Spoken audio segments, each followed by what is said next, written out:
David, tell us what's happening with smart grids in Australia. So in Australia, the province of Victoria, or the state of Victoria, they have a regulated rollout. So all the distribution companies are rolling out AMI meters. It needs to be completed by 2013. And from June this year, they start sending interval data to the retail companies. So the retail companies then need to be able to use that to do their processes. Now, some of these companies are SAP Lighthouse customers. Can you explain that to us? So the customers in Australia, the two main retailers that operate in Victoria are AGL and Origin. There's some others as well, but those customers, what they're now doing is determining what they need to do with interval data to bill their customers, to change the way that they interact with their customers, because they just have a lot more information now. What's the benefit to a utility if customers don't change their behaviour through smart metering? That's the million-dollar question. From where the state government came from was to be able to reduce the need for additional generation capacity. And so what they want to do is reduce peak. Peak is the most expensive power.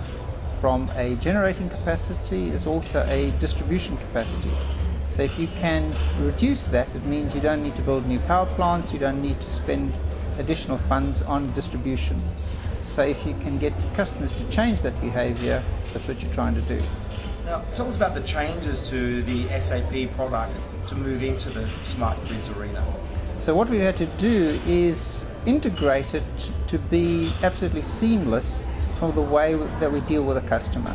So we'll need to know, say from a call center perspective, the agent sees a call coming in, they know this customer has a meter, what capabilities the meter has, therefore they can make certain suggestions to this customer rather than not knowing anything about this customer.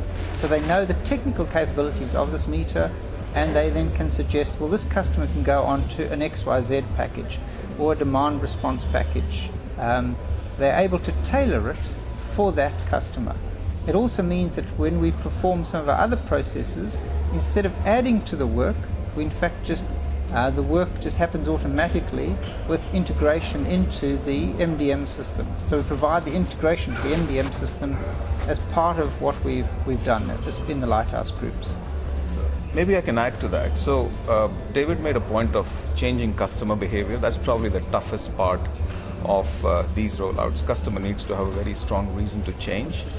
And to find that reason out, you need to analyze his behavior, you need to segment those customers, you need to understand their ability to make these changes to their infrastructure, to the choices they're making, right? And that's one of the areas where SAP has done a lot with its analytical solutions, business objects, right? So we have built some pretty interesting segmentation ability within the product now, embedded analytics, which actually gives the utility the ability to figure out what that customer actually needs, what is it that he would be doing, and how that behavior can be patterned with special offers. Now let's talk about changing behaviour. David, can you tell us the case in Western Australia? So what I've heard in Western Australia was that there's a number of peak days during the year that are the most expensive of power. So from the utilities perspective, they offer you a standard price for the whole year, but they have to factor in these very high peaks and the cost of getting it there on these very high peaks. What I'd heard was that for the 5 peak days of the year, there was a 30% surcharge to the customer's bill. So what that means is if you're willing to reduce your consumption on those 5 peak days, they estimate they could give you a 30% reduction in the bill. So that's an indication of the inflexibility that's built into the existing pricing models. Now, Sandeep, a lot of data is coming back once interval data starts through the backhaul. Do the power companies know what to do with that data? Actually, you raised a very important point. As of now, if you see the changes which are happening, it's about infrastructure. So you're talking about rollouts of meters, you're talking about putting the backhaul systems in place. Now, when your meters are out there and you've got the networks going, what's going to happen is all this interval data is going to come and flood your systems. You need to have a plan in place on how you're going to use that data.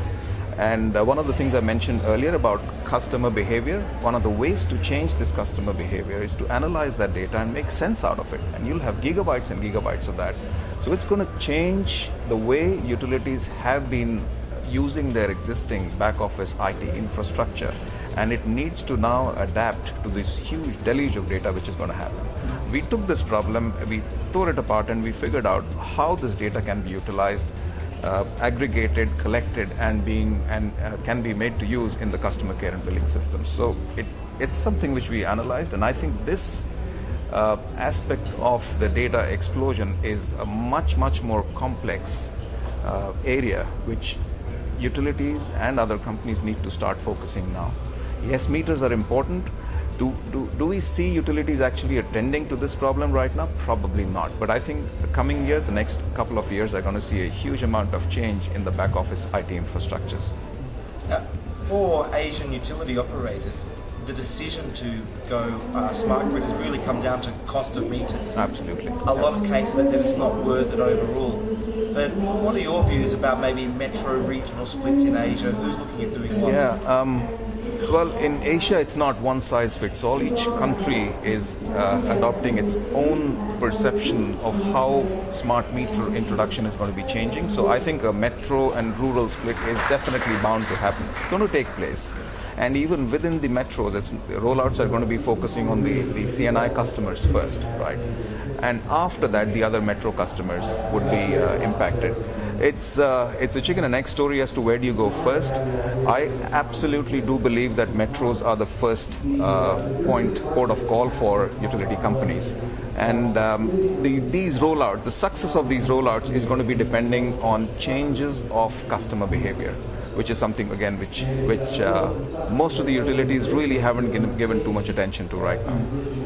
Added to that, they need regulatory frameworks changed to be able to make those changes. Yeah. So they need incentives to be able to change the customer behavior. Because we come back to what are we really trying to do? We're trying to get new generation as a renewable generation. We're trying to reduce pollution and reduce the need for additional spending on distribution networks. And that is your large customers. They're the ones who can make the biggest changes. So we need that regulatory framework to be adjusted to take into account this new world. Great. David, Sandeep, thank you very much. Thanks so much. Thanks.